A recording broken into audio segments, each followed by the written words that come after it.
나를 사랑하는 주님, 나의 목자 되시어서 나를 항상 인도하니 주만 따라가리라. 다 같이 찬양하시겠습니다. 신앙생활을 하다 보면 이렇게 마음이 낙담되고 또 힘들어질 때가 있습니다. 그럴 때마다 전사님은 이 찬양을 하면 참 힘이 납니다. 빛이 없어도 라는 찬양인데요. 하나님이 언제나 우리의 빛이 되어주시고 나아가야 할 방향을 알려주시고 또 힘이 되어주심에 늘 힘이 납니다. 여러분들도 힘내셨으면 좋겠고요. 이 찬양을 통해서 또 우리의 마음이 다시금 기경되고 회복되는 시간이 되었으면 좋겠습니다. 다 같이 찬양하시겠습니다.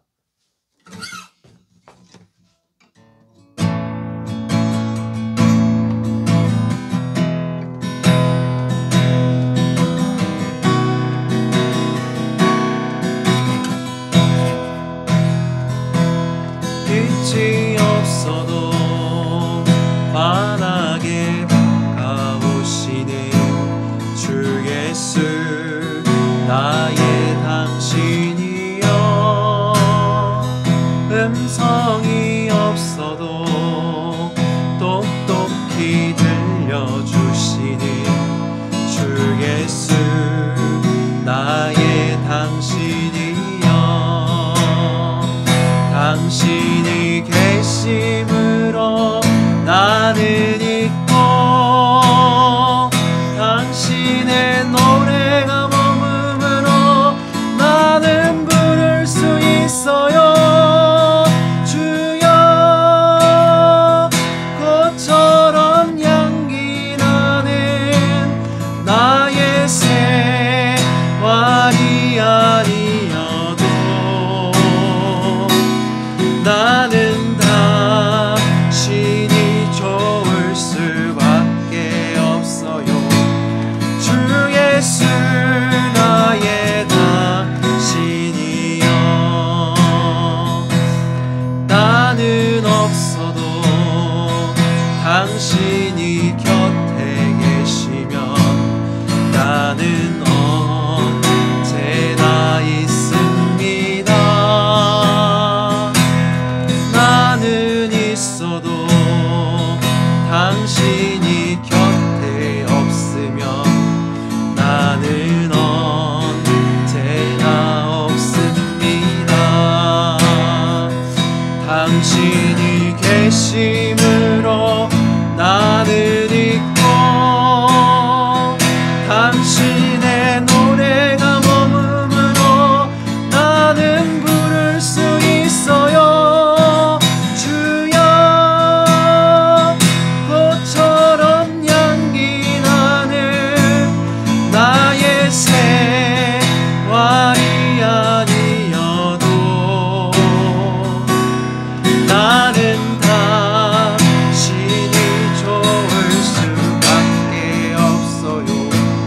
주 예수 나의 당신이여, 당신 계심으로 나는 있고 당신의 노래가 머금으로 나는 부를 수 있어요. 주여, 꽃처럼 향기 나는 나의 생활이 아니어도 나는 당신이 좋을 수밖에 없어요. 주 예수 나의 당신이여, 나는 당신이 좋을 수밖에 없어요. 주 예수 나의 당신이여,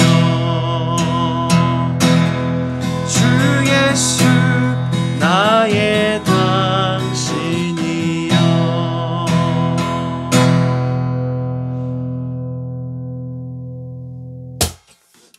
아멘.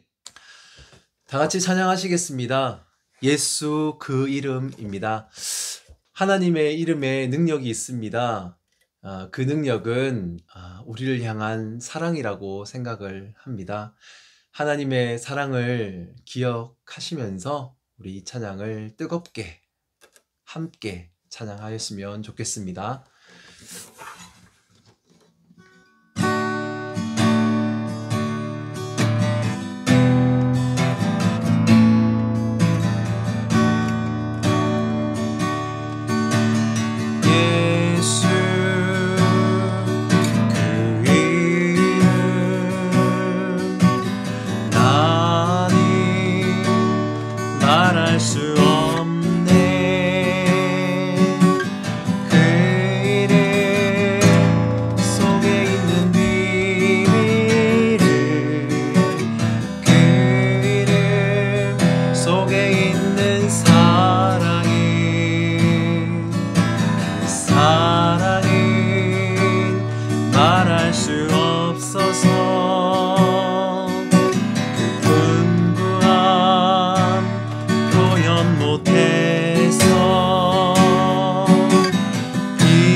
아멘!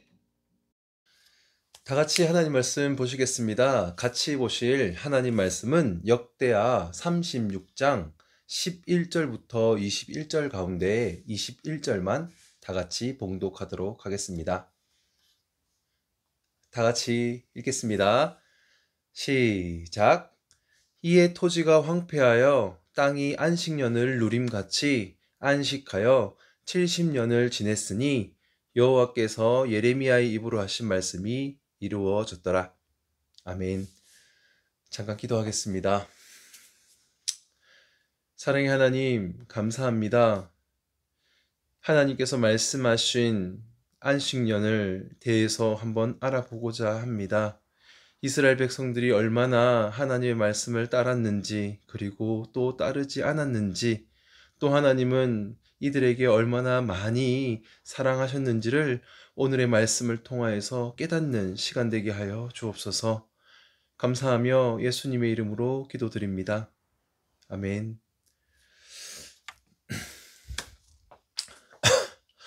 여러분 반갑습니다. 여러분들의 신앙생활 가운데, 그리고 여러분들의 교회 생활 가운데 가장 지키기 힘든 말씀은 무엇입니까? 하나님 이외에 다른 신을 여러분들의 마음에 두는 것, 두지 않고 살아가는 것입니까? 아니면 안식일을 거룩하게 지켜 하나님이 주신 안식하는 이 날에는 아무 일도 하지 않으며 지내는 것입니까? 그것도 아니면 그냥 계시된 하나님의 말씀 자체를 읽는 것입니까? 여러분들에게 있어서 가장 실천하기 어려운 하나님의 말씀은 무엇입니까? 오늘 한번 생각을 해 보았으면 좋겠습니다. 그리고 잠잠히 한 5분간만이라도 하나님과의 대화의 시간, 유튜브와 게임 또는 공부와 또 여러 가지 잡다한 그런 고민들을 잠깐만 내려놓고 자신을 하나님 앞에 한번 내려놓고 자신을 돌아보는 시간을 가졌으면 좋겠습니다. 설교를 듣는 지금 그 시간을 가지시면 안 됩니다. 지금은 집중하여서 저희 설교를 들어주시고 오늘 설교가 다 끝나고 오늘 하루를 마무리하는 그 시간, 오늘 저녁에 그러한 시간들을 여러분들의 마음속에 그리고 시간들을 조금 가졌으면 좋겠습니다. 지금은 집중해서 전사님의 설교를 들어주시면 진심으로 감사하겠습니다. 지금으로부터 3000년 전 고대 이스라엘 백성에게도 지키기 참 어려웠던 하나님의 말씀이 있었습니다. 혹시 여러분들 중에 안식년이라는 말을 들어보신 적이 있습니까? 안식일 말고 안식년. 대단하네요. 우리 정기쁨 간사님은 들어보셨다고 하네요. 역시 우리 새누리교회 중고등부 간사님답습니다. 신학교에서 참 열심히 공부를 한 듯합니다. 제가 칭찬합니다. 전사님보다도 참 나은 분인 것 같습니다. 전사님은 31살에 신대원에 입학을 해서 처음으로 안식년의 의미에 대해서 듣게 되었고 또 성경을 이렇게 많이 읽어가면서 33살에 처음으로 안식년을 한 번도 지키지 않았던 이스라엘에 대해서 알게 되었습니다. 한편으로는 율법의 하나인 이 안식년을 지키지 않은 이스라엘 백성들이 의아스러웠고 또 다른 한편으로는 자신들의 백성에게 한 번도 지키지 못할 안식년을 제시하신 하나님이 또 재미있었습니다. 혹 안식년이 무엇인지 모르는 학생들을 위해서 간단하게만 말씀을 드리면 안식년이라는 것은 7년마다 땅을 기경하지 않고 쉬게 내버려 두는 그런 토지제도입니다. 개념은 참 쉽죠. 7년에 한 번씩 땅을 기경하지 않고 농경을 하지 않고 좀 이렇게 쉬게 두는 것, 그것이 안식년입니다. 그런데 이것이 지키려면은 어마어마한 믿음이 필요한 율법이었던 것 같습니다. 왜냐하면 구약 성경 전체에서 이스라엘 백성들이 이 율법을 지켰다라는 그런 언급이 단 한 번도 없기 때문입니다. 이스라엘 백성들은 단 한 번도 안식년을 지키라는 하나님의 율법을 지키지를 않았습니다. 참 대단하죠. 그런데 또 참 재미있는 것은 오늘 이스라엘 백성들이 멸망하는 이 시점에 이스라엘 땅이 안식년을 지켰다라고 성경은 이야기를 합니다. 뭔가 좀 이상하죠? 성경은 대체 어떤 맥락에서 어떤 의미로 이스라엘이 안식년을 지켰다라고 이야기를 하고 있는 것일까요? 오늘은 이스라엘이 지킨 안식년을 살펴봄으로써 우리의 신앙을 되돌아보며 나아가 하나님의 심정을 한번 헤아려 보는 시간이 되었으면 좋겠습니다.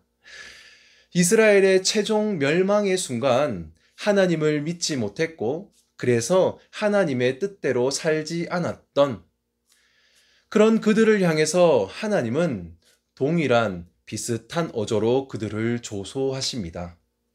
성경 속 하나님의 익살스러움과 위트를 한번 느껴보시기를 바랍니다. 당시 시대와 상황을 먼저 말씀을 드리면 다음과 같습니다. 남유다의 마지막 왕이었던 시드기야 시대에 선포된 하나님의 말씀입니다. 역대하 36장 11절부터 20절입니다.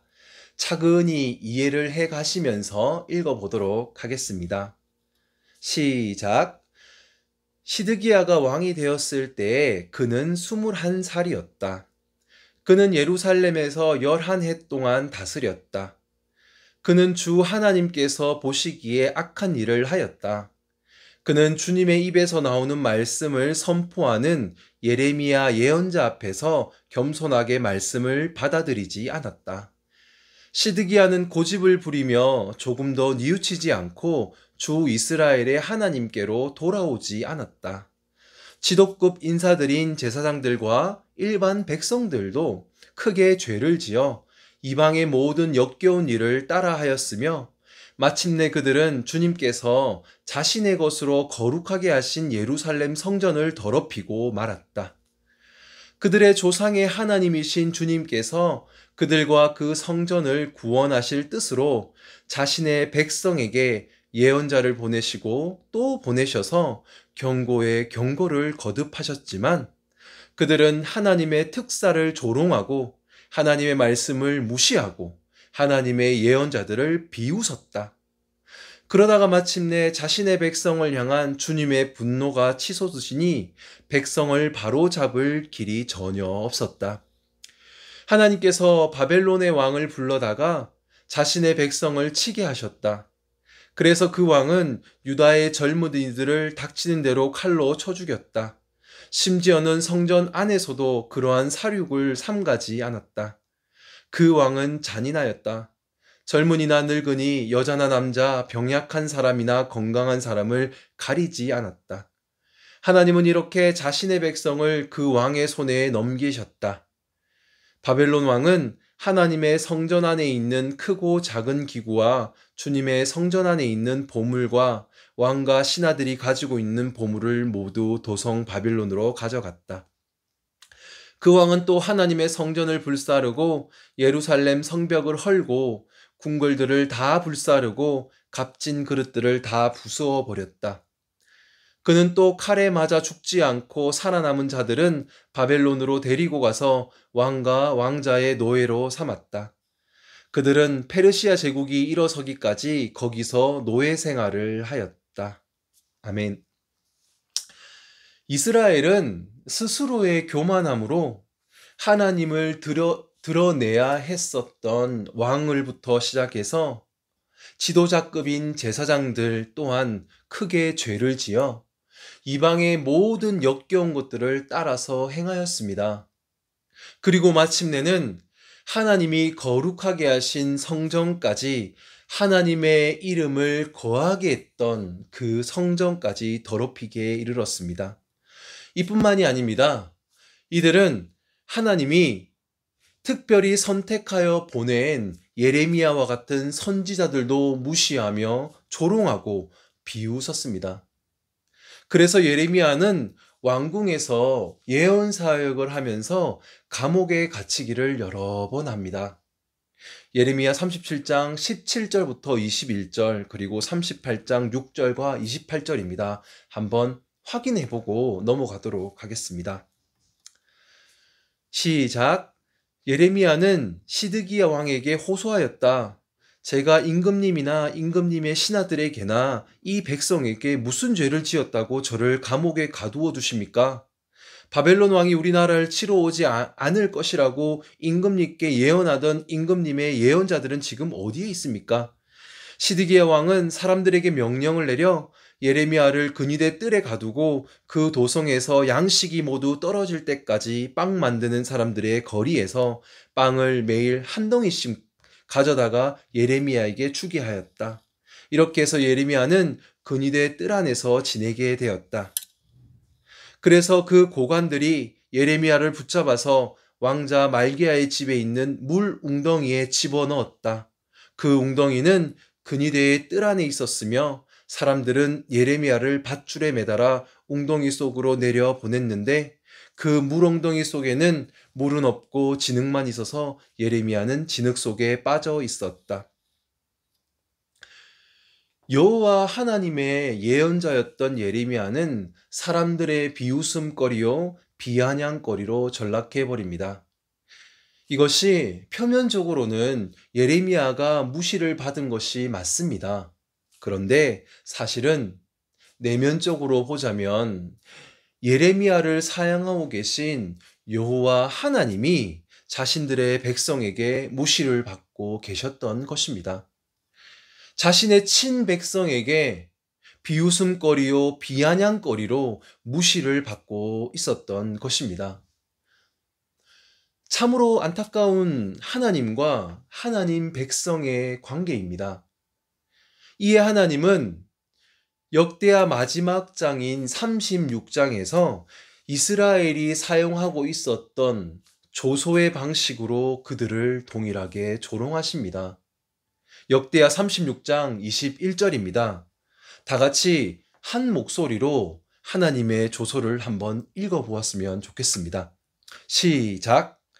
그래서 그 땅은 여호와께서 예언자 예레미야를 통해 말씀하신 대로 70년 동안 황폐하여 7년마다 한 해씩 땅을 묵히는 안식년과 마찬가지로 안식을 누리게 되었다. 한번 더 읽겠습니다.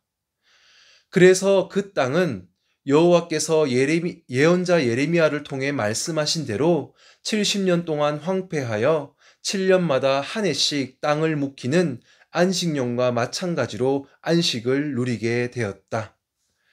아멘. 여러분 혹시 지금 이게 얼마나 대단한 조롱인지 혹시 느껴지십니까? 지금 하나님의 이 위트가 장난이 아닙니다.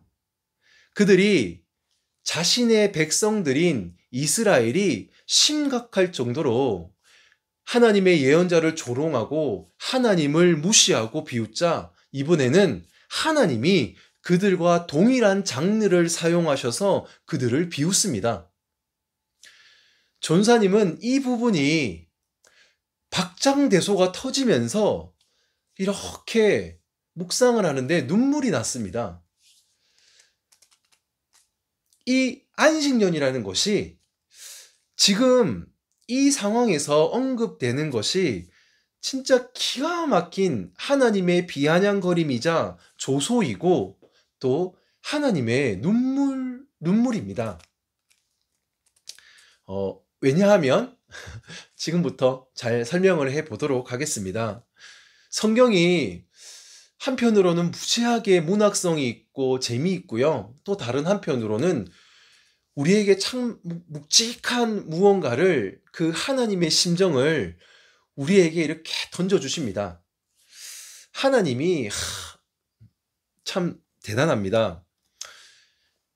하나님은 자신의 백성 이스라엘을 선택하셔서 출애굽을 시킵니다. 여러분들 너무나도 잘 알죠? 그들은 완전히 종이었죠. 이집트에서 400년 가까이를. 그리고 곧바로 신의 산, 하나님의 산 호렙산에서 하나님의 산에서 그들에게 십계명을 비롯해서 율법의 말씀을 주십니다. 하나님의 마음이 담긴 글을 주신 거죠. 모두가 다 행하면 모두에게 다 이로운 바로 그 율법의 말씀 가운데 생명을 상징하는 땅과 관련하여서 안식년이라는 법을 주십니다. 앞서 설명하였듯이 이 법은 인간들이 지금의 인간뿐만이 아니라 당시의 인간들에게도 이해하기 힘든 어려운 법이 아니었습니다. 오히려 이해하기는 너무나도 쉽고 너무나도 간단한 법입니다. 본문의 말씀대로 7년 주기의 마지막 해에 모세의 율법을 따라 그 땅을 기경하지 않고 쉬게 놔두는 것. 즉, 한 해는 땅을 통해서 소산을 내지 않고 일하지 않고 그냥 묵혀두는 겁니다. 가나안 이스라엘 백성들이 출애굽을 하여서 가나안에 들어가는 그 시간 동안 하나님이 만나와 메추라기로 하나님이 친히 먹이고 입혔던 것처럼 하나님이 너희를 보장하고 있음을 하나님은 알려주기 위해서 이 안식년을 주시면서 야, 한 해는 그냥 기경하지 말아보고 있어봐라. 내가 너희를 먹이겠다. 라고 말씀하시는 거죠. 이렇게 이해하기 쉬운 법을 이스라엘 백성들은 단 한 번도 지키지를 못합니다. 왜냐하면 근본적으로 이 법을 지키려면 하나님이 땅의 주인이시며 소유주이시며 하나님에 의해서 이 가나안 땅이 주어졌다라는 것을 믿어야 했기 때문입니다. 나아가 그 전해에 비축된 농산물로 이 한 해를 살아가야 하니 생명의 주인이 하나님임을 믿지 않고서는 절대로 실행할 수가 없었기 때문입니다. 뿐만 아니라 이러한 7년마다 행하여졌던 안식년에는 형제인 이스라엘 백성들 사이에서 서로가 서로에게 진 빚도 완전히 탕감을 해 주어야 하고 종들도 자유롭게 풀어 주어야 하니 이스라엘 백성들이 하나님을 믿지 않고서는 자신들이 그러한 은혜를 받았다는 깨달음이 없고서는 절대로 지킬 수가 없었던 법이었던 것이었습니다. 자신들의 생계와 자신들의 안전을 하나님께 다 맡겨야 되니 하나님께 받은 바 은혜가 지속될 것을 앞으로 믿어야 되니 하나님에 대한 믿음이 없었던 이스라엘 백성들에게는 이 율법을 지키는 것이 쉽지가 않았던 것입니다.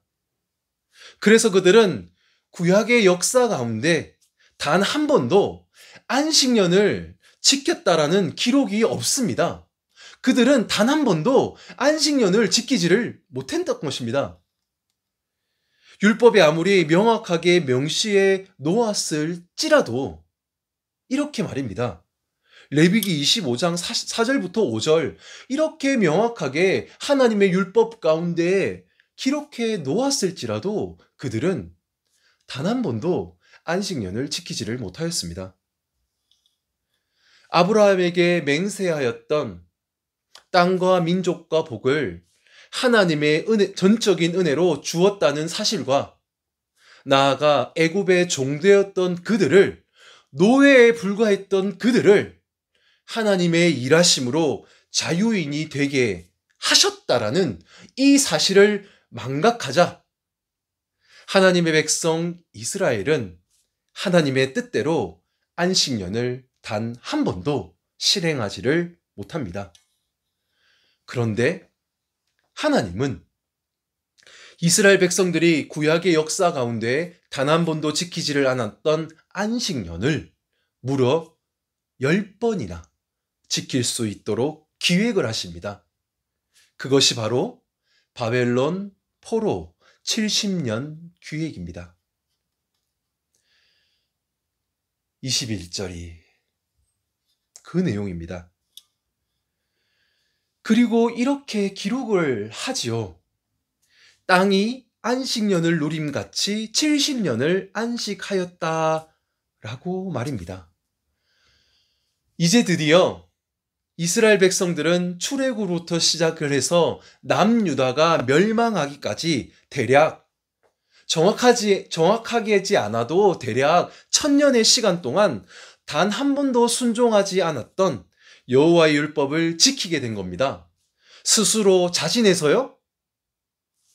아니요.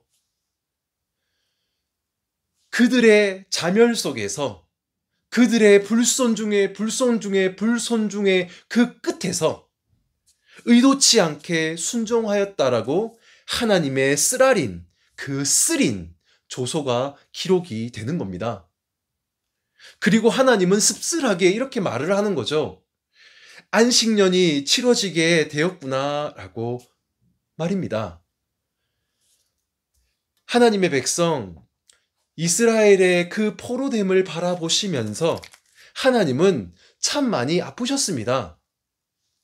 그들이 하나님을 버리고 배신하고 배반하고 배교할 때마다 하나님은 그들을 향해서 돌아오라, 너희가 나에게 돌아오라 라고 호소하시며 애걸복걸을 하십니다. 그 만왕의 왕께서, 적어도 전사님 보기에는 하나님이 정말 애걸복걸을 해요. 죄 지은 것도 하나님이 아닌데. 그래서 예레미야 같은 선지자도 수없이 많이 보냅니다. 그런데 이스라엘은 그런 하나님의 마음을 저버리고 계속하여 자신의 소견에 옳은 대로, 죄대로죠 뭐, 죄대로만 살아갑니다.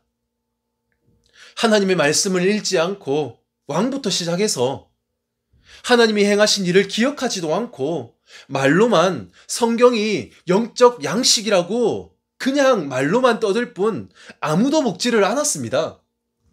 먹지를 않으니 당연히 순종할 힘이 어디 나나요? 양식을 안 먹었는데 에너지가 있나요? 못 삽니다. 그들은 다시 원점으로, 이번에는 애굽이 아닌 바벨론으로 그들의 노예가, 종이 되어버립니다. 그리고 이스라엘의 그 땅만이, 아무 허무한 그 땅만이 안식을 누릴 뿐 이스라엘 백성들은 안식을 누리지를 못합니다. 참으로 안타까운 모습이 아닐 수가 없습니다. 이스라엘의 멸망의 시점을 설교를 하며 이것이 새누리 중고등부 우리의 모습이 아니기를 정말 간절히 바랍니다. 하나님의 얼굴에서 조소가 아닌 기쁨과 환희의 얼굴을 보았으면 좋겠습니다. 나아가 잘하였다, 착하고 충성된 종들아, 새누리교회 중고등부들아 라고 칭찬받는 우리 모두가 되었으면 좋겠습니다. 하나님의 말씀대로 사는 것은 하나님에게 근본적으로 좋은 것이 아니라 우리에게 좋으라고 주셨던 그 하나님의 말씀을 지키면 근본적으로 우리가 좋은 것이고 우리에게 안식이 있는 것입니다. 바라기는 하나님의 말씀을 읽으시고 먹으시어서 성령 가운데 하나님의 것이 더 좋은 것임을 설득되어져 가는 모든 새누리 중고등부 여러분들 되시기를 주님의 이름으로 소망합니다. 기도하시겠습니다. 하나님 감사합니다. 구약의 시대를 살아간 이스라엘을 보며 나의 삶을 뒤돌아봅니다. 나의 옛적이 이러하였고 나의 이전 존재가 이러하였음을 다시금 확인합니다. 이제는 더 이상 하나님의 것과 세상의 것을, 성령의 것과 죄의 것을 저울질하며 고민하지 않게 하시고 단호히 하나님의 것을 따라서 살아가는 우리가 되게 하여 주옵소서. 구약의 사람들이 예수 그리스도로 인한 존재의 변화와 성령의 내주하심으로 인한 영적 깨달음이 없었다면 지금의 우리는 이 모든 존재들이 합력하여 선한 방향으로 이끌어가고 있음을 압니다. 조건적으로만 보아도 구약의 사람들보다 지금의 우리가 훨씬 더 나은 상황임을 또 압니다. 구약의 이스라엘처럼 죄의 것을 따르며 불순종의 아들들처럼 살아가는 무지함을 벗어버리게 하시고 하나님을 따름으로 성령의 붙들림 받은 사람으로 이 세상을 살아가게 하여 주옵소서. 날마다의 삶 속에서 죄로부터 승리하게 하시고 수많은 유혹으로부터 이길 수 있는 힘을 부어주시기를 기도드립니다. 모든 상황을 뛰어넘어 하나님을 의지함으로 살아가는 새누리 중고등부 되게 하여 주옵소서. 모든 것 감사드리며 우리에게 참된 안식을 부어주시는 예수님의 이름으로 기도드립니다. 아멘.